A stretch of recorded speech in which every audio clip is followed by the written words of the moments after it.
நீங்கள் பார்த்துக் கொண்டிருப்பது நாட்டுக்கோட்டை நகரத்தார் டிவி. இறைவனை அடைவதற்கு பொதுவாகவே 4 வழிகள் இருக்கின்றன. சன்மார்க்கம், சகமார்க்கம், சத்புத்திர மார்க்கம், தாச மார்க்கம் அப்படின்னு 4 மார்க்கங்கள் இறைவனை அடைவதற்கு இருக்கு. இதுல 2 மார்க்கங்கள் ரொம்ப சிறப்பான மார்க்கம். அது என்ன 2 மார்க்கம் அப்படின்னா, சகமார்க்கமும் சத்புத்திர மார்க்கமும் இறைவனை அடைவதற்கு ஆகச்சிறந்த மார்க்கங்கள் அப்படிங்கிறாங்க. இது என்ன சகமார்க்கம் சத்புத்திர மார்க்கம் அப்படின்னா, சகமார்க்கம்னா இறைவனை ஃப்ரெண்டா நினைக்கிறது, ஆனால் அப்படி தோழனா நினைக்கிறது. தோழனா நினைச்சா அவன்கிட்ட ஹெல்ப் கேட்கறது. எப்படி? சுந்தரர் கேட்ட மாதிரி. என்ன தெரியுமா ஹெல்ப் கேட்டாரு? காதலுக்காக 2 தடவை தூது போ சொன்னார். யார? சிவபெருமான. சரி, காதலுக்காக தூது போ சொன்னதோட நிறுத்தி இருக்கலாம், பாவம் சிவபெருமான விட்டுருக்கலாம். அடுத்து சொல்றாரு, எப்ப நான் பொய் சாட்சி சொல்ல போறேன், நான் பொய் சொல்ல போறேன், நீ என்ன பண்ணு, சன்னதிக்குள்ள இருக்காத போய் மரத்தடியில் உட்கார்ந்து கடாங்கிறாரு. யாரு? சுந்தரர். அப்ப நண்பன் சொன்னதுக்காக அதே மாதிரி அவர் செஞ்சாரு. அவர் தான் என்ன பண்றாரு, பித்தான்னு தெரியாம ஈசனை திட்டிடுறாரு. கடைசியா உன்னை பத்தி எப்படி பாட்டு எழுதுன்னு கடைசியா கேட்கிறாரு. உடனே சிவபெருமான் சொன்னாரா, எப்ப நீ தான் திட்டி இல்ல, அழகா ஒரு வார்த்தை, அதை வச்சே பாடு. என்ன வார்த்தை? பித்தா. பித்தான்னு பாடுறாங்கிறாரு. உடனே சுந்தரர் பாடினாரு, பித்தா புரைசூடும் பெருமானே அப்படின்னு. இது சகமார்க்கம். நீ எப்போது இறைவனுக்கு உதவ வேண்டும் என்று நினைக்கிறாயோ அப்போது இறைவன் உன்னை தேடி அவனே வந்துருவான், அவனே வந்து முன்னாடி நிற்பான். நீ இறைவனை தேடி போய் கேட்கணுங்கிறது இல்லை. நீங்கள் இறைவனுக்கு அப்படி மக்களுக்கு நல்லது செய்ய வேண்டும் என்று நினைக்கிற போது கடவுளே உங்கள்கிட்ட வந்துருவாரு. அதனாலதான் அழகப்பர் என்ன பண்றாரு, ரமணரை போய் சந்திக்கிறார். சந்திச்சு, இந்த மனித பிறவி அழிந்து போகக்கூடியது, ஆனால் நான் இந்த உலகத்தில் அழியாம வாழணும்னா என்ன பண்ணணும்னு கேட்கிறாரு. உடனே ரமணர் சொன்னாரா, நீ எதை கொடுத்தாலும் இந்த உலகம் உன்னை மறந்துடும், நீ எதை கொடுத்தாலும் மறந்துடும். ஆனால் இந்த உலகத்திலேயே அழியாத செல்வம் ஒன்றே ஒன்றுதான் இருக்கிறது, கல்வி செல்வம். அதை கூட இந்த உலகம் இருக்கிற வரை உன்னை யாரும் மறக்க மாட்டாங்கன்னாரா.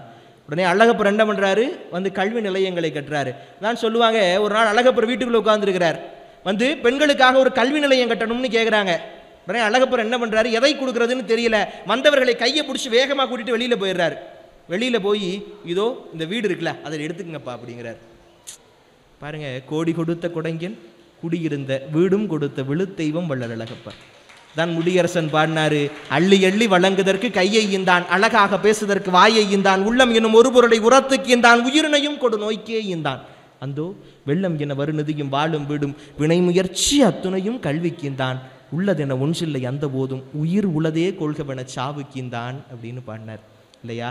அப்படி எல்லாவற்றையும் கொடுக்க வேண்டும் என்கிற எண்ணம் உங்களிடம் இருந்தால் இறைவனே உங்களிடம் வந்து உங்களுக்கு என்ன வரம் வேண்டும்னு கேட்பான்.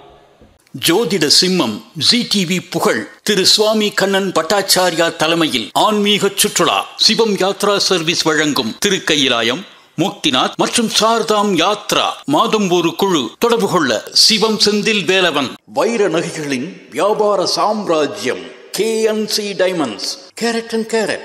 அரிமளம் முத்து கண்ணன், ரங்கநாயகி கண்ணன். ஆன்மீக ஆனந்தம் தரும் சிவம் திருநீர் அணிந்து சிந்தை குளிர்வீர்.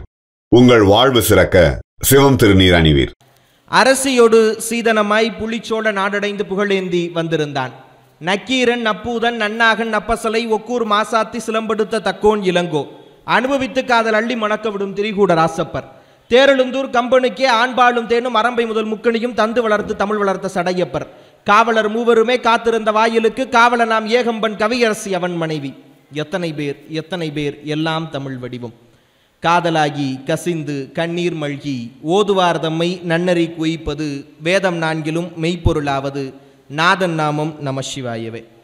ஒரு இனிய நிகழ்வு இல்லையா? என்றைக்குமே ஒரு நிகழ்வு நடைபெற வேண்டும் என்றால், ஒரு அமைப்பு சீராக இயங்க வேண்டும் என்று சொன்னால், அந்த அமைப்பு ஒரு ரயிலை போல இருக்க வேண்டும் என்று சொல்வார்கள். ஏன்னா முதல் பெட்டி முதலில் போகும், கடைசி பெட்டி கடைசியாக போகும். அதுக்காக முதல் பெட்டி பெருசா கடைசி பெருசான்னு அர்த்தம் கிடையாது. 2 பெட்டியும் அந்தந்த இடத்தில் சரியாக நகர்ந்து போனால்தான் அந்த ட்ரெயின் போகும் இல்லையா? அதுபோல ஒரு அமைப்பின் தலைவரில் தொடங்கி அந்த அமைப்புக்கு வருகை தருகிற விருந்தினர்கள் வரை எல்லோரும் அந்த அமைப்பு நன்றாக இருக்க வேண்டும் என்று நினைத்தால் மட்டும்தான் ஒரு அமைப்பு சிறப்பாக இயங்க முடியும். அப்படி இந்த அமைப்பு சிறப்பாக இயங்க வேண்டும் என்று எல்லோரும் நினைப்பதால் தான் இன்றைக்கு இந்த இனிய நிகழ்வு இவ்வளவு சிறப்பாக நடந்து கொண்டிருக்கிறது. எல்லோருடைய பெயரையுமே சொல்லத்தான் ஆசை இருந்தாலும் கூட எல்லோருடைய பெயரையும் சொல்லி கொண்டிருந்தால் என்னுடைய தலைப்பில் பேச முடியாதுல்ல. அதனால் இந்த அமைப்பினுடைய தலைவர் மரியாதைக்குரிய ஐயா பழனியப்பன் அவர்களுக்கும், துணைத் தலைவர் காளிதாசன் அவர்களுக்கும், செயலர் மரியாதைக்குரிய கல்யாணசுந்தரம் அவர்களுக்கும், துணை செயலாளர் சண்முகம் அவர்களுக்கும், பொருளாளர் சண்முகம் அவர்களுக்கும் என்னுடைய நெஞ்சார்ந்த நன்றிகள். மேலும் இங்கு குழுமி இருக்கிற அன்பு உறவுகளுக்கும், இணையத்தாலும் இதயத்தாலும் இணைந்திருக்கக்கூடியவர்களுக்கும் என்னுடைய அன்பார்ந்த நன்றிகளும் வணக்கங்களும். இப்போ வளம் தரும் வைரவர்னு தலைப்பு கொடுத்துருக்குறோம். எப்போதுமே ஒரு தலைப்பை எப்படி பார்க்கணும்னா பிரித்து படித்து பார்க்கணும். ஒரேபடியாக ஒரு தலைப்பு தானே அப்படின்னு பார்க்கக்கூடாது, பிரித்து படிக்கணும். ஏன் பிரித்து படிக்கணும் அப்படின்னா, கண்ணதாசன் ஒரு பாட்டு எழுதினார், சூப்பரான பாட்டு. என்ன பாட்டு தெரியுமா? ஜின்ஜின்னாக்கடின்னு எழுதினார். ஜின்ஜின்னாக்கடி ஜின்ஜின்னாக்கடி. இன்னைக்கு இந்த ஜெப்ரிஸில் புதுசாக மங்காயலான்னு பாட்டு எழுதுற மாதிரி கண்ணதாசன் அன்னைக்கே ஜின்ஜின்னாக்கடின்னு எழுதிட்டார். ஜின்ஜின்னாக்கடின்னு எழுதுனா வீதி பூரா ஜின்ஜின்னாக்கடி ஜின்ஜின்னாக்கடி ஜின்ஜின்னாக்கடி ஜின்ஜின்னாக்கடின்னு எல்லாரும் பாடுறான். பஞ்ச அருணாச்சலத்துக்கு கோவம். ஒரு ஆள் காரில் 2 பேரும் போகும்போது கண்ணதாசன்கிட்ட கேட்குறாரு, ஐயா நீங்கள் எவ்வளோ பெரிய கவிஞர், ஏன்னா நீங்கள் இப்படி ஒரு பாட்டு எழுதலாமா? ஏன்னா பட்டினத்தார் பாட்டை எப்படி எழுதுனீங்க, கம்பராமாயண பாட்டை எப்படி மக்களுக்கு கொடுத்தீங்க, ஆனால் நீங்கள் போய் அர்த்தமே இல்லாமல் ஜின்ஜின்னாக்கடின்னு ஒரு பாட்டு எழுதலாமா? நாளைக்கு ஊர் உங்களை தப்பாக பேசாதா? ஜின்ஜின்னாக்கடின்னு அர்த்தமே இல்லாத ஒரு பாட்டை கண்ணதாசன் எழுதிட்டு போயிட்டான்னு ஊர் பேசாதா அப்படின்னாராம். உடனே கண்ணதாசன் சொன்னாராம், பஞ்சதை அப்படி படிக்கக்கூடாது, திருக்குறள் மாதிரி பிரித்து படிக்கணும்னாராம். இவர் மனசுக்குள்ள ஆமாம் ஆமாம், அந்த ஜின்ஜின்னாக்கடியே திருக்குறள் மாதிரி வேற பிரித்து படிக்கிறாங்க அப்படின்னு நினச்சிக்கிட்டு வெளியில் கேட்குறாரு, அது எப்படி ஜின்ஜின்னாக்கடியை பிரித்தா அர்த்தம் வரும் அப்படின்னோடனே அவர் சொன்னாராம், எதையுமே நான் அனுபவிச்சு பார்க்காம எழுதுறது இல்லை, அதை பிரித்து படி. ஜின் ஜின்னா குடி, ஜின் ஜின்னா குடிங்கிறத தாண்ட நான் ஜின்ஜின்னாக்கடின்னு எழுதுனேன்னாராம். அப்படி எல்லாத்தையுமே பிரித்து படித்தா ஒரு அர்த்தம் வரும். பாரதியார் இருந்தார், அவர் பாரதின்னு பட்டம் கொடுக்குறாங்க. அவர் பேர் சுப்பிரமணியன். சுப்பிரமணியனுக்கு பாரதின்னு பட்டம் கொடுக்குறாங்க. அப்போ காந்திமதிநாதன் ஒரு கவிஞர் இருந்தார். அவர் சொன்னார், சின்ன பைய பாரதி, இவனுக்கு பாரதின்னு பட்டம் கொடுக்கணுமா? பாரதினா கலைமகள்னு அர்த்தம், இவனுக்கு போய் பாரதின்னு பட்டம் கொடுக்குறதா அப்படின்னு அவருக்கு ஈகோ தலக்கணும். பாரதிக்கு கவிதை எழுதுறதுக்கு வரி கொடுக்குறாரு, பாரதி சின்ன பயல்னு முடிகிற மாதிரி பாட்டு எழுதணும்னு பார்க்குறாரு பாரதியார். உனக்கே இவ்வளோ திமுறா, நானே மண்டக்கடை பிடிச்சவன், உனக்கு அதை விட திமுறா அப்படின்னு எழுதுறாரு பாட்டு. என்ன தெரியுமா எழுதினாரு? பாட்டை முழுசாக எழுதிட்டு கடைசி வரி காந்திமதிநாதன் பார் அதி சின்ன பையன்னு எழுதிட்டார். பாடுறான், அவன் சின்ன பைய காந்திமதிநாதன் எழுதிட்டார். அப்புறம் பாரதிக்கு மனசு கேட்கல, என்னதான் இருந்தாலும் காந்திமதிநாதன் நம்மளோட பெரிய கவிஞர், வயசுல பெரியவர், அப்படி பேசக்கூடாது அப்படின்ட்டு திருப்பி எழுதுறாரு, காந்திமதிநாதருக்கு பாரதி சின்ன பையன்னு எழுதினாரு. பார்த்தீங்களா? காந்திமதிநாதன் பார் அதி சின்ன பையல்னு பிரிச்சா அவன் கிடக்கிறான் சின்ன பையன் அர்த்தம். காந்திமதிநாதருக்கு பாரதி சின்ன பையன் எழுதுனா எங்க அவர் பெரிய ஆளு, அவருக்கு நான் சின்ன ஆளு அப்படின்னு அர்த்தம் இல்லையா? அப்ப ஒவ்வொன்றையும் பிரித்து பார்க்கிற போது அதுக்கு ஒரு அர்த்தம் கிடைக்கும். அப்ப நம்ம தலைப்பை பிரிச்சு பார்க்கிறோம். இப்ப தலைப்பு வளம் தரும் வைரவர் அப்படின்னு. இந்த வைரவரை ஓரமாக வைக்க முடியாது, இருந்தாலும் வைரவரை கடைசியாக பார்ப்போம். ஏன்னா நீங்கள் நிறைய பேர் பேசிட்டீங்க வைரவரை. இப்போ இந்த வளம் தரும் வைரவரில் வளம்னா என்ன அப்படின்னு ஒரு கேள்வி இருக்கு. வளம் அப்படிங்கிற வார்த்தை இங்கிலீஷில் மொழிபெயர்த்தா வெல்த்னு வருமா, ரிசோர்ஸ்னு வருமா? நம்மில் பல பேர் நினச்சிக்கிறோம் வளம்ங்கிற வார்த்தைக்கு சரியான ஆங்கில வார்த்தை வெல்த் அப்படின்னு. அது அல்ல, வளம் என்றால் ரிசோர்ஸ். சரி, இந்த வெல்த்துக்கும் ரிசோர்ஸுக்கும் என்ன வித்தியாசம்? இந்த வெல்த் இருக்கிறதே செல்வம், இது ஒரு முறை வரும், அதுவாக போயிடும்.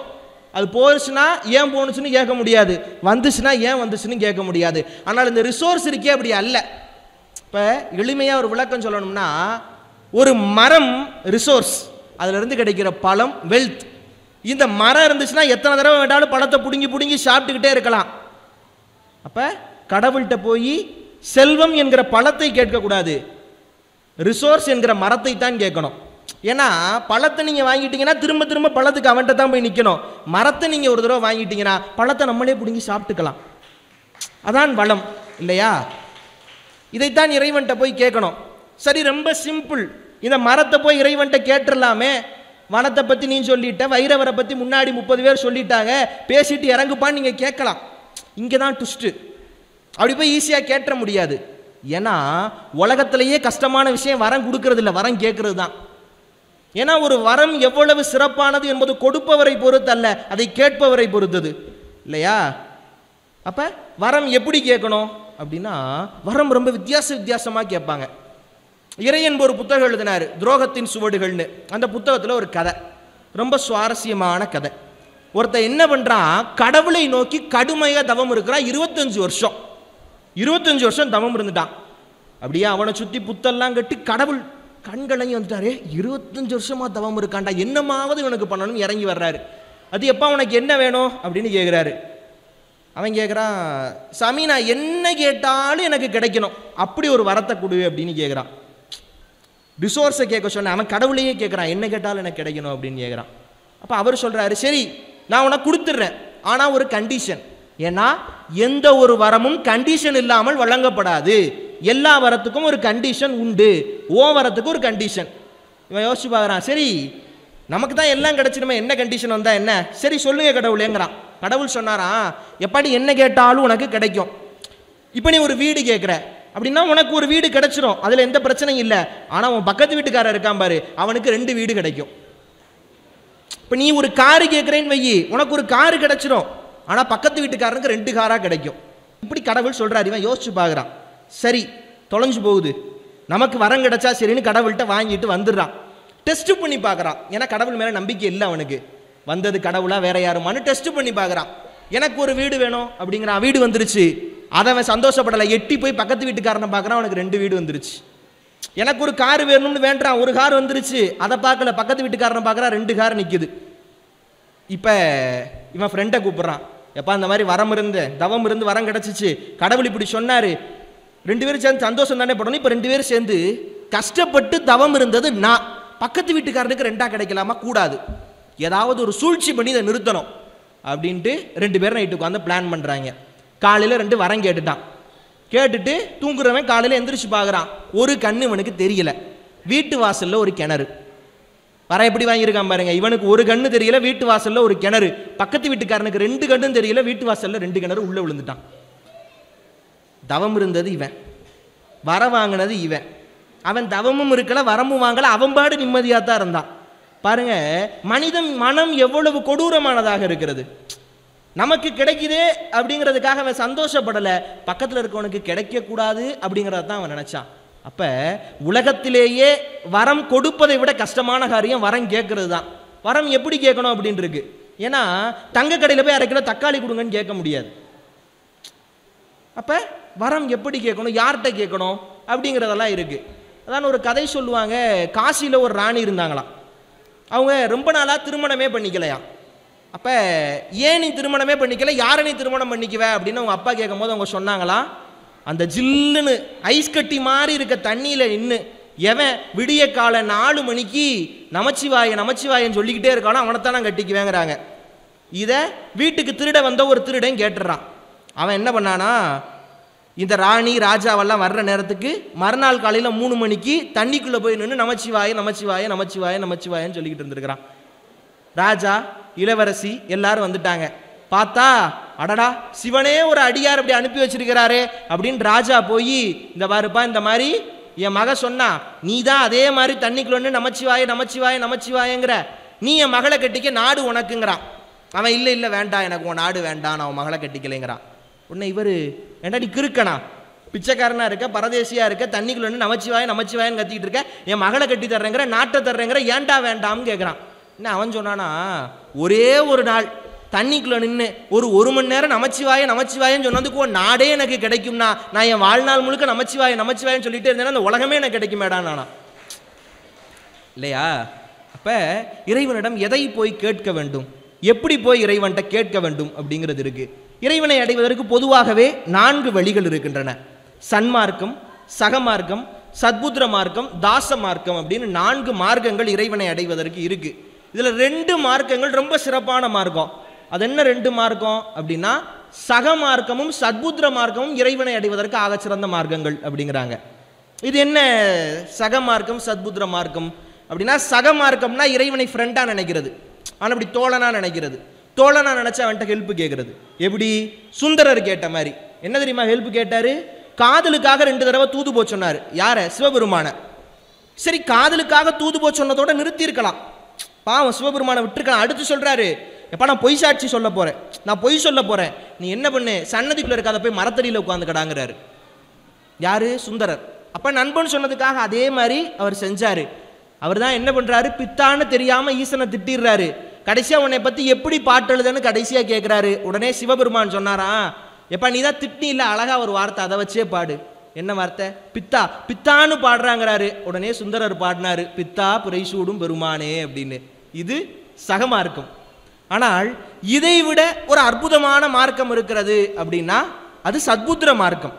இறைவனை தன்னுடைய தாயாக தந்தையாக நினைக்கிற மார்க்கம் தான் உலகத்திலேயே மிகச்சிறந்த மார்க்கம். என்ன காரணம் அப்படின்னா திருஞான சம்பந்தர். திருஞான சம்பந்தர் என்ன பண்றார்? குழந்தையாக அழுது கொண்டிருக்கிறார். அன்னை பார்வதி இறங்கி வந்து அவருக்கு ஞானப்பால் கொடுக்கிறார். அவர் கேட்கல. அதற்கு அடுத்து திருஞான சம்பந்தர் வீதியில அப்படி பாடிக்கொண்டே போறார். போகிற போது அவர் நடந்து போகிற போது கால் வலிக்குமே அப்படின்னு இறைவன் என்ன பண்றான்?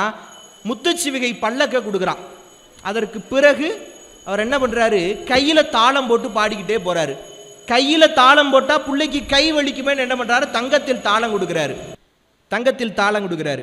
அதற்கு பிறகு அந்த தாளத்தை தட்டுற போது அதுல சத்தம் வரல. உடனே அழுகிறார் திருஞான சம்பந்தர். உடனே அன்னை என்ன பண்றா? ஓசை தந்த நாயகியாக வந்து அந்த தாளத்துக்கு ஓசை கொடுக்குறா. பாருங்க, எனக்கு ஞானப்பால் கொடுன்னு ஞான சம்பந்தர் கேட்கல. நடக்க முடியல, எனக்கு பல்லக்கு கொடுன்னு ஞான சம்பந்தர் கேட்கல. எனக்கு தங்கத்துல தாளம் தான், தங்கத்துல தான் போடுவேன்னு அவர் தங்கத்துல தாளம் கேட்கல. ஓசை தந்த நாயகியா பார்வதியே வந்து ஓசை கொடுக்கணும்னு அவர் கேட்கல. ஆனாலும் இறைவன் இதையெல்லாம் கொடுத்தான். ஏன்? ஞான சம்பந்தர் இறைவனை தன்னுடைய பெற்றோராக நினைத்தார். அதனால் அவர் எதுவுமே கேட்கல. ஆனாலும் கூட இறைவன் அவருக்கு கொடுத்து கொண்டே இருந்தான். அப்ப இறைவனிடம் நீங்கள் எதையும் கேட்க வேண்டும் என்பது அல்ல. இறைவனை நீங்கள் உங்களுடைய தாயாக, உங்களுடைய தந்தையாக, உங்களுடைய பெற்றோராக நீங்கள் நினைத்தால் இறைவன் உங்களுக்கு எல்லாத்தையும் கொடுப்பான். இதுதான் இறைவனிடம் எப்படி கேட்க வேண்டும் என்பதற்கான வழி. சரி, இறைவனிடம் இப்படிதான் போய் கேட்கணும் அப்படின்னு முடிவு பண்ணியாச்சு.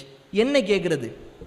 போய் என்ன, எனக்கு இது வேணும், எனக்கு இந்த மாதிரி ஒரு விஷயம் வேணும் அப்படின்னு எதை போய் இறைவனிடம் நாம் கேட்க வேண்டும் அப்படிங்கிறதையும், ஏன் இதை வைரவரிடம் கேட்க வேண்டும் அப்படிங்கிறதையும் சொல்லி என்னுடைய உரையை நிறைவு செய்தால் சரியாக இருக்கும் அப்படின்னு நினைக்கிறேன். இறைவனிடம் நாம் முதல்ல கேட்க வேண்டிய விஷயம் என்ன தெரியுமா? வள்ளலார் அழகாக பாடுவார். என்ன தெரியுமா பாடுவார்? உலகத்தில் ஒரு மனிதனுக்கு கிடைக்க வேண்டியதிலேயே ஆகச்சிறந்த செல்வம், ஆகச்சிறந்த வளம், ஆகச்சிறந்த சொத்து சுற்றம்தான். ஏன்னா சுற்றி இருக்கிறவர்கள் சரியாக இல்லை என்றால் நாம் சரியாக இருக்கவே முடியாது. நீங்கள் ஒன்றை செய்கிற போது உங்களை ஆதரிக்கிறவர்கள் உங்களுடன் இருந்தால்தான் உங்களால் ஒன்றை வெற்றிகரமாக செய்துவிட முடியும், இல்லையா? எனக்கு வருத்தமாக இருக்கும், இருந்தாலும் கூட நான் இதை தைரியமாக சொல்லுவேன். ஏன்னா உண்மை என்ன தெரியுமா?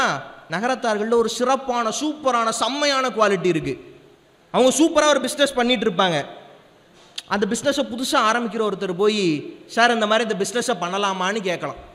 கேட்குற போது பண்ணுன்னு சொல்லலாம், சார் பண்ணாதேன்னு சொல்லலாம். ஆரம்பிப்பாங்க பாருங்க, நான் இந்த பிஸ்னஸை பண்ணி நான் பட்ட பாடு வத்தாதா, நீ வேற இதுக்கு வந்து கஷ்டப்படணுமா, அப்படி இப்படி அப்படி இப்படி நீ இனிமேல் வாழ்க்கையில் இந்த பிஸ்னஸ் ஒருத்தர் பண்ணவே கூடாதுன்னு நினைக்கிற அளவுக்கு அதை பேசிடுவாங்க, இல்லையா? எல்லாரும் இல்லை, சில பேர் இருக்கிறாங்கல்ல. அப்போ இப்படிப்பட்டவர்கள் உடன் இருக்கிற போது நம்மால் வளர முடியுமா அப்படின்னா நிச்சயமாக வளர முடியாது. அப்போ இறைவனிடம் நாம் கேட்க வேண்டிய முதல் வளம் என்ன அப்படின்னா, நான் செய்கிறவற்றை ஆதரிக்கிறவர்கள், நான் வளர வேண்டும் என்று நினைக்கிறவர்கள் என்னோடு இருக்க வேண்டும் அப்படிங்கிறதான் இறைவனிடம் நாம் கேட்க வேண்டிய முதல் வளம். சரி, இறைவனிடம் இந்த வளத்தை கேட்டுட்டோம். இறைவனிடம் இதற்கு அடுத்து எந்த வளத்தை கேட்க வேண்டும் அப்படின்னா, பிறருக்கு உதவுவதற்கு எனக்கு ஒரு வாய்ப்பை கொடு அப்படிங்கிற வரத்தை நாம் கேட்க வேண்டும். நாம் இறைவனுக்கு உதவுவதற்கு ஒரு வாய்ப்பை ஏன் கேட்க வேண்டும் அப்படின்னா, இறைவன் நமக்கு கொடுக்கிற மிகப்பெரிய அருள் என்னன்னா, பிறருக்கு உதவுவதற்காக நமக்கு கொடுக்கப்படுகிற வாய்ப்பு தான் அந்த வரம், இல்லையா? ஏன்னா பிறருக்கு நாம் உதவுவதற்கு நமக்கு வாய்ப்பு வழங்கப்பட வேண்டும். நாம நினைத்தால் எல்லோருக்கும் உதவி விட முடியாது. இறைவன் நமக்கு அந்த வாய்ப்பை தர வேண்டும், இல்லையா? அப்ப எப்படி இறைவனுக்கு உதவுவது அப்படின்னா, ஒரு அழகான பாட்டுண்டு. ஊரென்று ஒன்றிருந்தால் கோயில் ஒன்று உருவாக்க அவன் என்றும் துணிந்ததுண்டு. ஊரென்று ஒன்றிருந்தால் தாகம் தீர்க்க ஊரணிகள் அவன் தோண்டி வைத்ததுண்டு. ஊரென்று ஒன்றிருந்தால் பசியை போக்க உயர்ந்த பல சத்திரங்கள் அமைத்ததுண்டு. ஊரென்று ஒன்றிருந்தால் மடமை நீக்க மிளிர்கின்ற பள்ளிகளை அமைத்ததுண்டு. இப்படி இறைவனுக்கு உதவி செய்ய வேண்டும் என்றால் தேவைப்படுகிறவர்களுக்கு நாம் உதவி செய்ய வேண்டும். அதுதான் நாம் இறைவனுக்கு செய்கிற மிகப்பெரிய தொண்டு. அதனால்தான் நகரத்தார் பெருமக்கள் என்ன செய்தார்கள்? நிறைய பள்ளிக்கூடங்களை கட்டினார்கள், இல்லையா? நிறைய சத்திரங்களை கட்டி உணவளித்தார்கள். அதைத்தான் நம்முடைய கோவிலூர் மடத்தினுடைய ஆதீனம் அவர்கள் வந்திருக்கிறார்கள். மரியாதைக்குரிய ஐயா வந்திருக்கிறாங்க. ஐயா அவருக்கு என்னுடைய வணக்கம். அந்த கோவிலை பற்றி பதிக்கிற போது ஒரு அழகான சம்பவம். அந்த பள்ளிக்கூடத்தை கட்டிடுறாங்க. அந்த பள்ளிக்கூடத்தை கட்டி மழலையர் பள்ளி, மழலையர் பள்ளியில் குழந்தை சேர்க்கைக்காக குழந்தைகள்லாம் உட்கார்ந்துருக்கிறாங்க. அப்போ சாமி என்ன பண்ணுறாங்க, முதல் குழந்தையை கூப்பிடுறாங்க, கூப்பிட்டு அந்த பேரை எழுத போகிறாங்க. முதல் குழந்தையினுடைய பேரை கேட்குறாங்க. முதல் குழந்தையினுடைய பேரும் கோயிலூரில் இருக்கிற அம்பாளுடைய பேரும் ஒன்று. அதை கேட்டு சாமியினுடைய கண்களிலிருந்து கண்ணீர் வந்துடுது. என்ன காரணம்? நீ எப்போது இறைவனுக்கு உதவ வேண்டும் என்று நினைக்கிறாயோ அப்போது இறைவன் உன்னை தேடி அவனே வந்துருவான், அவனே வந்து முன்னாடி நிற்பான். நீ இறைவனை தேடி போய் கேட்கணுங்கிறது இல்லை. நீங்கள் இறைவனுக்கு அப்படி மக்களுக்கு நல்லது செய்ய வேண்டும் என்று நினைக்கிற போது கடவுளே உங்கள்கிட்ட வந்துருவார், வந்து சரண்டர் ஆயிடுவார். உனக்கு என்ன வேணும்னு இறைவன் கேட்பார் இல்லையா? அதனால தான் அழகப்பர் என்ன பண்ணுறாரு, ரமணரை போய் சந்திக்கிறார். சந்திச்சு இந்த மனித பிறவி அழிந்து போகக்கூடியது, ஆனால் நான் இந்த உலகத்தில் அழியாமல் வாழணும்னா என்ன பண்ணணும்னு கேட்குறாரு. உடனே ரமணர் சொன்னாரா, நீ எதை கொடுத்தாலும் இந்த உலகம் உன்னை மறந்துடும், நீ எதை கொடுத்தாலும் மறந்துடும். ஆனால் இந்த உலகத்திலேயே அழியாத செல்வம் ஒன்றே ஒன்று தான் இருக்கிறது, கல்வி செல்வம். அதை கூட இந்த உலகம் இருக்கிற வரை உன்னை யாரும் மறக்க மாட்டாங்கன்னாரா. உடனே அழகப்பர் என்ன பண்ணுறாரு, வந்து கல்வி நிலையங்களை கட்டுறாரு. தான் சொல்லுவாங்க, ஒரு நாள் அழகப்பர் வீட்டுக்குள்ளே உட்கார்ந்துருக்கிறார். வந்து பெண்களுக்காக ஒரு கல்வி நிலையம் கட்டணும்னு கேட்குறாங்க. உடனே அழகப்பர் என்ன பண்ணுறாரு, எதை கொடுக்குறதுன்னு தெரியல, வந்தவர்களை கையை பிடிச்சி வேகமாக கூட்டிகிட்டு வெளியில் போயிடுறாரு. வெளியில் போய் இதோ இந்த வீடு இருக்குல்ல அதை எடுத்துக்கங்கப்பா அப்படிங்கிறார். பாருங்க, கோடி கொடுத்த கொடைங்கன் குடியிருந்த வீடும் கொடுத்த விழுத்தெய்வம் வள்ளல் அழகப்பர். தான் முடியரசன் பாடினாரு, அள்ளி அள்ளி வழங்குதற்கு கையை ஈந்தான், அழகாக பேசுதற்கு வாயை ஈந்தான், உள்ளம் என்னும் ஒரு பொருளை உரத்துக்கு ஈந்தான், உயிரினையும் கொடு நோய்க்கே ஈந்தான், அந்தோ வெள்ளம் என வருநிதியும் வாழும் வீடும் வினை முயற்சி அத்துணையும் கல்விக்கின்றான், உள்ளதென ஒன்றில்லை அந்த போதும் உயிர் உளதே கொள்கவென சாவுக்கின்றான் அப்படின்னு பாடினார் இல்லையா? அப்படி எல்லாவற்றையும் கொடுக்க வேண்டும் என்கிற எண்ணம் உங்களிடம் இருந்தால் இறைவனே உங்களிடம் வந்து உங்களுக்கு என்ன வரம் வேண்டும்னு கேட்பான். இறைவன் வந்துட்டான், இறைவன்கிட்ட என்ன வரம் கேட்கறதுன்னு முடிவாயிருச்சு. சரி, உலகத்தில் எத்தனையோ கடவுள் இருக்கிற போது நான் ஏன் வைரவரிடம் போய் எனக்கு வளம் தர வேண்டும் என்று நான் கேட்க வேண்டும் அப்படிங்கிற கேள்வி எல்லோருக்கும் வருதுல. இப்போ பாயிண்ட்டுக்கு வர்றேன். நாம் எல்லோரும் கருணை கடவுள்னு யாரை சொல்லுவோம்? முருகனை சொல்லுவோம். ஏசார் முருகன் கருணை கடவுள் அப்படின்னா அவர் என்ன பண்ணாரு, எதிர்த்து நின்ன சூரனை சம்ஹாரம் பண்ணல, என்ன பண்ணாரு, மயிலாவும் சேவர் கொடியாவும் மாத்திட்டார் இல்லையா? எவ்வளவு பெரிய கருணை பாருங்க. எதிரில் நிற்கிற எதிரியே சம்ஹாரம் பண்ணாம சேவர் கொடியாவும் மயிலாவும் மாத்திட்டாரு. அப்ப உலகத்தின் மிகப்பெரிய கருணை கடவுள் யாரு? முருகன். ஆனா முருகனுக்கு முன்னாடியே இந்த காரியத்தை ஒருத்தர் பண்ணியிருக்கிறாரு. யாரு அப்படின்னா நம்முடைய வைரவர். இந்த முருகன் சூரசம்ஹாரம் செய்வதற்காக இந்த உலகத்திற்கு அனுப்பப்படுவதற்கு முன்பு ஈசனுடைய நெற்றிக்கண்ணிலிருந்து பிறந்தது வைரவர் தான். அவர் வர்றாரு. அவர் முதல்ல அன்னையிடமிருந்து வேலை வாங்கி சூரனுடைய படையில் இருந்த தளபதிகளை கொள்கல. அப்ப அவர் சம்ஹாரம் பண்றாரு. நோக்கம் சம்ஹாரம் பண்றது. எதுக்கு வாங்குறாரு வேலை? நோக்கம் சம்ஹாரம் செய்தல். ஆனால் என்ன பண்ணுறாரு, மலைகளாக மாற்றி விடுகிறார். அந்த மலைகள் தான் நம்முடைய செட்டிநாட்டில் இருக்கிற குன்றக்குடியும் பிள்ளையார்பட்டியும் என்று சில குறிப்புகள் சொல்லுது இல்லையா? அப்ப முதலில் எதிர்த்து நின்ற சூரனை சம்ஹாரம் செய்யாமல் அவனை மன்னித்து கடவுள் வாழ்கிற வழிபடப்படுகிற மலையாக மாற்றிய முதல் கருணை கடவுள் வைரவர் தான் இல்லையா? அப்ப அந்த சம்ஹாரம் நடக்கிறது. அப்ப வைரவர் என்ன பண்றாரு, சம்ஹாரத்தை பண்ணிட்டு மலையா மாத்திட்டு தேவர்கள்ட்ட போய் சொல்றாரு, இங்க பாருங்க இது முன்னோட்டம், படமெல்லாம் வர்றதுக்கு முன்னாடி ட்ரெய்லர் வரும்ல, அது மாதிரி இது ட்ரெய்லர். நான் ஒரு சூர சம்ஹாரத்தை பண்ணியிருக்கிறேன். இந்த ட்ரெய்லருக்கு அப்புறம் தான் மெயின் பிக்சர் முருகன் வருவான். அவன் வந்து என்ன பண்ணுவான், சூரபதுமனையும் அவன் சார்ந்தவர்களையும் அழிப்பான், உங்களுக்கெல்லாம் விடுதலை கொடுப்பான், அதுவரை நீங்கள் இளைப்பாறு இருங்கள் அப்படின்னு சொல்லிட்டு போறாரு. அவர்களெல்லாம் இளைப்பாறு இருந்த இடம்தான் நம்முடைய செட்டிநாட்டில் இருக்கக்கூடிய இளையாத்தக்குடி இல்லையா? நம்முடைய வைரவன் கோயிலுக்கு பேர் கூட அழிஞ்சிவனம், அதான் அதனுடைய பெயர். அப்ப சூரசம்ஹாரம் நடத்தியது அங்கு நம்முடைய வைரவன் கோயிலில் இருக்கக்கூடிய வைரவர். அவர் சூரசம்ஹாரம் செய்து விட்டு தேவர்களை எல்லாம் இளைப்பாற சொல்லி இருக்க சொன்ன இடம்தான் இளையாத்தக்குடி. அப்ப சூரசம்ஹாரத்திற்கும் செட்டிநாட்டுக்கும் மிகப்பெரிய தொடர்பு இருக்கிறது. அந்த தொடர்புக்கு காரணம் வைரவர். அப்ப வைரவர் என்பது வைரவன் கோயிலில் இருக்கிறவர்களுக்கு மட்டும் சொந்தமான கடவுள் அல்ல, செட்டிநாட்டில் இருக்கிற நகரத்தார் பெருமக்கள் எல்லோருக்கும் சொந்தமான கடவுள். இப்போது புரிகிறதா வளம் தரும் வைரவர்னு எதற்கு வைரவன் கோயிலை சாராத ஒருவன் பேசிக் கொண்டிருக்கிறேன்னு? அப்ப அவர் ஒரு காவல் தெய்வம். பொதுவாகவே கோயில்களில் ஒரு வழக்கம் உண்டு, எல்லா சன்னதியையும் பூட்டி அந்த சாவியை கொண்டு வந்து வைரவனுடைய பாதத்தில் வைத்து விட்டு வைரவர் சன்னதியை தான் பூட்டி எடுத்துட்டு வருவாங்க. இன்றைக்கும் இதுதான் வழக்கமாக இருக்கிறது. என்ன காரணம்? அவர்தான் மிகப்பெரிய காவல் தெய்வம். ரெண்டு சொல்லுவாங்க, கடலினுடைய பைரவர் ஆமை, நிலத்தினுடைய பைரவர் நாய். ஏன் வைரவருக்கு இவ்வளவு சிறப்பு? ஏன் வைரவருடைய வாகனம் நாய்க்கு இவ்வளவு சிறப்பு அப்படின்னா, நாயினுடைய 4 கால்களும் 4 வேதங்கள் இல்லையா? அதனால தான் ஈசனுடைய உருவமாக இருக்கக்கூடிய வைரவர் என்ன பண்றாரு, தன்னுடைய வாகனமாக நாயை வைத்திருக்கிறார் அப்படின்னு. அப்ப நிறைய பேர் சொல்லுவாங்க, நீங்க வைரவர் நாய்க்கு ஏதாவது நல்லது பண்ணீங்கன்னா வைரவருக்கு பண்ணது அப்படின்னு. நான் சில விஷயங்கள் எல்லாம் பார்க்கிற போது உண்மையிலேயே நாய்க்கு பண்ணாது வைரவருக்கு பண்ணது தான் போலவே அப்படின்னு நினைக்கிற மாதிரி சில சம்பவங்கள்லாம் நடந்திருக்கு. என்ன அப்படின்னா, சில பேர் இதை சொல்றப்ப என்னை பூமர்னு சொல்லி கலாய்ச்சிருவாங்க. பட் இருந்தாலும் நான் இதை யோசித்து பார்த்துருக்கிறேன். அண்மையில் ரத்தன் டாட்டா இல்லையா, ஒரு மிகப்பெரிய தொழிலதிபர், ஒரு மிகப்பெரிய நல்ல மனிதர். என்னால் அவர் நினைத்திருந்தால் உலக பணக்காரர்கள் வரிசையில் 1, 2, 3ன்னு எண்ணக்கூடிய இடத்துல வந்திருக்கலாம். ஆனால் தன் சொத்தில் ஒரு பாதியை இந்திய மக்களுடைய நலனுக்காக அவர் கொடுத்துட்டார் இல்லையா? அந்த ரத்தன் டாட்டா யாரை அதிகம் விரும்புவார்னா, அவருடைய செல்ல பிராணியான நாயை அதிகமாக விரும்புவார். ஒரு முறை என்ன பண்றாங்க, லண்டன்ல எலிசபெத் ராணி அவருடைய அரண்மனையில் இவருக்கு ஒரு விருது ஏற்பாடு பண்ணியிருக்கிறாங்க. அந்த அவார்டுக்கான டைம் வந்துருச்சு. ஆனால் டாட்டாவை காணோம். எல்லோரும் ஃபோன் பண்ணுறாங்க டாட்டாவுக்கு. பண்ணால் டாட்டா ஃபோனே எடுக்கலை. கடைசியாக ஒரு ஃபோனை எடுக்கிறாரு டாட்டா. எடுத்து, என்ன உங்களுக்காக எல்லோரும் காத்து கொண்டு இருக்கிறார்கள், நீங்கள் இன்னும் வரலையே, எங்கே உங்களை காணமேன்னு கேட்குறாங்க.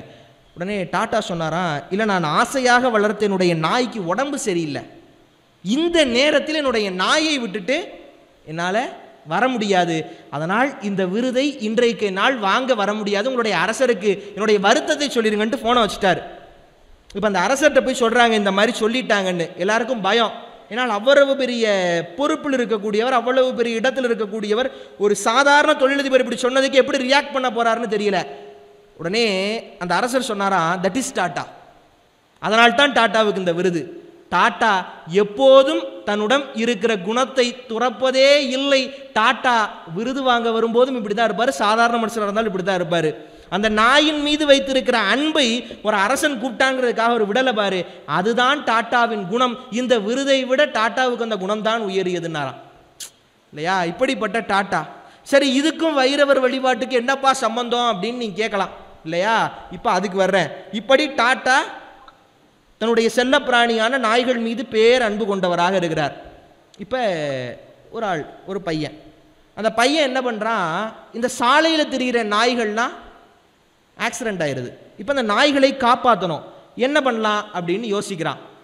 உடனே என்ன பண்ணுறான், ஒரு டேகை கண்டுபிடிச்சி, ரிஃப்ளெக்ஷன் டேகை ரோட்டில் இருக்கிற எல்லா நாய்களுடைய கழுத்துக்கள்லையும் மாட்டி விடுறான். இதை டாட்டா பார்க்குறாரு. இதை பார்த்துட்டு டாட்டா அந்த இளைஞனை கூப்பிடுறாரு. இளைஞனை கூப்பிட்டு அவரோட பேசுகிறாரு. பேசி நெருக்கமாகறாங்க. இன்றைக்கு வரைக்கும் டாட்டாவோடு டாட்டாவின் கடைசி நாள் வரை ஒன்றாக இருந்த ஒரே ஒரு மனிதன்னா அந்த இளைஞன் மட்டும்தான். அந்த இளைஞன் தான் சாந்தனு நாயுடு இல்லையா? அந்த 2 பேரையும் இணைத்தது எது தெரியுமா?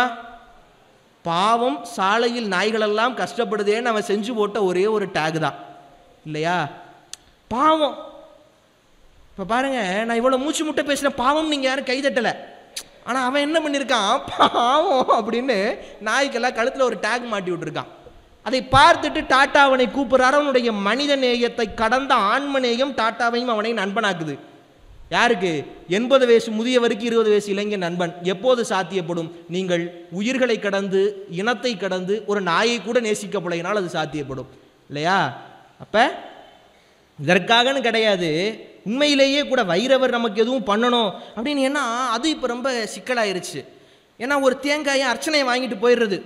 அர்ச்சனையை பண்ணிட்டு யார் பேருக்கு அர்ச்சனை பண்ணணும் அப்படின்னு உள்ளே கேட்டோன்னே, சாமி பேருக்கே பண்ணுங்க, ரொம்ப நல்லவராக இருக்காருப்பா, சாமி பேருக்கே அர்ச்சனை பண்ண சொல்கிறாரு. எதனா அந்த மிச்சம் வாங்கியிருக்க 1 ரூபாயை டொனேஷனாக எடுத்துக்கங்கன்னு சொல்லுவாங்கள்ல, அந்த மாதிரி சாமி பேருக்கே அர்ச்சனை பண்ண சொல்கிறாரு, ரொம்ப நல்லவராக இருப்பார், என்ன வேண்டுறாரு அப்படின்னு ஒட்டி கேட்டால், அவர் பக்கத்து வீட்டுக்காரன் பென்ஸுக்கார் வாங்கிட்டான், நான் ஒரு ஹம்மராவது வாங்கணும். பக்கத்து வீட்டுக்காரி பெரிய நெக்லஸ் போட்டிருக்கா, நான் அதை விட 2 கூட வயிறு நெக்லஸ். போ, ஒரே ஒரு தேங்காயை கொண்டு அர்ச்சனை பண்ணிட்டு கோடிக்கணக்கில் கடவுள்கிட்ட கேட்கலாமா? அப்போ எல்லாவற்றிலும் எதிர்பார்ப்பு. இப்போ இப்படி சொன்னால், அப்போ நாயை பார்த்து அந்த நாய்க்கு 2 பிஸ்கட் போட்டால் வைரவர் எனக்கு வந்து உதவுவாரா அப்படின்னு அதற்காக என்ற அல்ல. ஆனாலும் கூட நீங்கள் ஒரு உயிரை நேசிக்கிற போது, நீங்கள் ஒரு நாயை நேசிக்கிற போது, நீங்கள் ஒரு மனிதனை நேசிக்கிற போது கடவுள் உங்களை நேசிக்க தொடங்குகிறார். அதனால தான் திருமூலர் சொன்னார், படமாட கோயில் பகவர் கொன்றியில் நடமாட கோயில் நம்பர்க்கங்க ஆகா, நடமாட கோயில் நம்பர் கொன்றியில் படமாட கோயில் பகவர்க்கதாமே அப்படிங்கிறாரு. எப்போ நீ கோயிலில் கொண்ட இறைவனுக்கு கொடுக்குற அர்ச்சனை, இறைவனுக்கு கொடுக்குற மாலை, இறைவனுக்கு வைக்கிற பிரசாதம் இதெல்லாம் பசிச்சவனுக்கு போய் சேருமான்னு எனக்கு தெரியாது. ஆனால் நீ பசித்தவனுக்கு கொடுக்குற ஒவ்வொரு பருக்கை உணவும் நிச்சயமாக இறைவனைத்தான் போய் சென்றடைகிறது அப்படின்னு சொன்னார் இல்லையா? அப்போ நாம் இறைவனை நேசிக்க வேண்டாம், நாம் கஷ்டப்படுகிறவர்களை நேசித்தால் போதும், இறைவன் நம்மை நேசிப்பார். அப்படி பார்க்குறோம். அப்போ ஏன் வைரவரை நாம் வழிபட வேண்டும் அப்படிங்கிறதற்கு சொன்னேன். அதுலேயும் ரொம்ப சிறப்பு என்னென்னா, அடியையும் முடியையும் தேடி பிரம்மாவும் விஷ்ணுவும் போனாங்கல்ல, அந்த பிரம்மாவுக்கும் விஷ்ணுவுக்கும் அப்படி ஒளி போல, அப்படி ஜோதி போல சிவபெருமான் காட்சியளித்ததால் தான் சிவபெருமானுடைய பெயர் வளரொளிநாதர் நம்முடைய வைரவன் கோயிலில். அப்போ அந்த கோயிலில் இருக்கிற எல்லாமே சிறப்பு. அந்த கோயிலில் இருக்கிற வைரவர் சிறப்பு, அந்த கோயிலில் இருக்கிற வளரொளிநாதர் சிறப்பு, அந்த கோயிலில் இருக்கிற அம்பாள் சிறப்பு. அது மட்டுமல்ல, அந்த கோயிலே சிறப்பான கோயில். அதனால் தான் வைரவன் கோயிலை சார்ந்த எல்லா நகரத்தார்களும் சிறப்பானவர்களாகவே இருக்கிறார்கள் என்று நான் நினைக்கிறேன் இல்லையா? அப்போ இப்படித்தான். அப்போ அவர்கிட்ட போய் வைரவரை பார்க்கிறோம், நம்மை காப்பாற்றுகிற தெய்வம். அந்த தெய்வத்திட்ட நாம் போய் கேட்க போகிறோம் வளத்தை. ஒருவேளை நீங்கள் தேவைப்படுகிறவர்களுக்கெல்லாம் உதவி செய்திருந்தீர்கள் என்றால், ஒரு நாய் கஷ்டப்படுகிற போது அந்த நாய்க்கு உதவி செய்திருந்தீர்கள் என்றால், ஒரு மனிதன் கஷ்டப்படுகிற போது அவனுக்கு என்ன கஷ்டம்னு கொஞ்ச நேரம் உட்கார்ந்து கேட்டிருந்தீங்கன்னா, எப்படி தெரியுமா இறைவன்கிட்ட போய் வரம் கேட்கலாம்? இந்த செய்தியை நிறைவாக சொல்கிறேன். எப்படி இறைவன்கிட்ட போய் நீங்கள் வரம் கேட்கலாம் தெரியுமா? பாரதி என்று ஒரு புலவன், திரும்பி பாரதிக்கே வர்றேன், பாரதியில் ஆரம்பித்தேன் பாரதிக்கே வர்றேன். அவன் போய் சாமிகிட்ட வரம் கேட்க போகிறான். எல்லோரும் எப்படி போய் கேட்பாங்க? கையை கட்டி வாயை பொத்தி சாமி எனக்கு ஏதாவது கொடுன்னு கேட்பாங்க. ஆனால் நம்மால் போகிறான், சொல்லடி சிவசக்திங்கிறான். யார? சிவசக்தியை. யாரு? பக்கத்து வீட்டு பொண்ணா அம்பாள். அவளை சொல்றான், சொல்லடி சிவசக்தி. சரி ரைட்டு. என்னை சுடர்மிகும் அறிவுடன் படைத்து விட்டாய். ஊர்ல இருக்கவனெல்லாம் முட்டா பேலா படைச்சிட்டு என்ன மட்டும் அறிவாளியா படைச்சிட்டியே. என்னை சுடர்மிகும் அறிவுடன் படைத்து விட்டாய், வல்லமை தாராயோ. ஏமா எனக்கு ஞானத்தை தரமாட்டியா? அடுத்து சொல்றான், ஞானத்தை தானோடனே நான் என்னமோ எனக்கு கேட்டேன்னு நினைச்சிக்காத, என் சொந்தத்துக்கு கேட்டேன்னு நினைச்சிக்காத, எனக்கு பொருள் வர கேட்டேன்னு நினைச்சிக்காத. எதுக்கு? வல்லமை தாராயோ, இந்த மாநிலம் பயனுற வாழ்வதற்கே, ஊர்ல இருக்கவனையெல்லாம் நல்லா பார்த்துக்கிறதுக்கு எனக்கு கொஞ்சம் ஞானத்தை கொடு. ஞானத்தை கொடுத்த நீ கொஞ்சம் சக்தியை கொடுன்னு யாரை கேட்கிறாரு?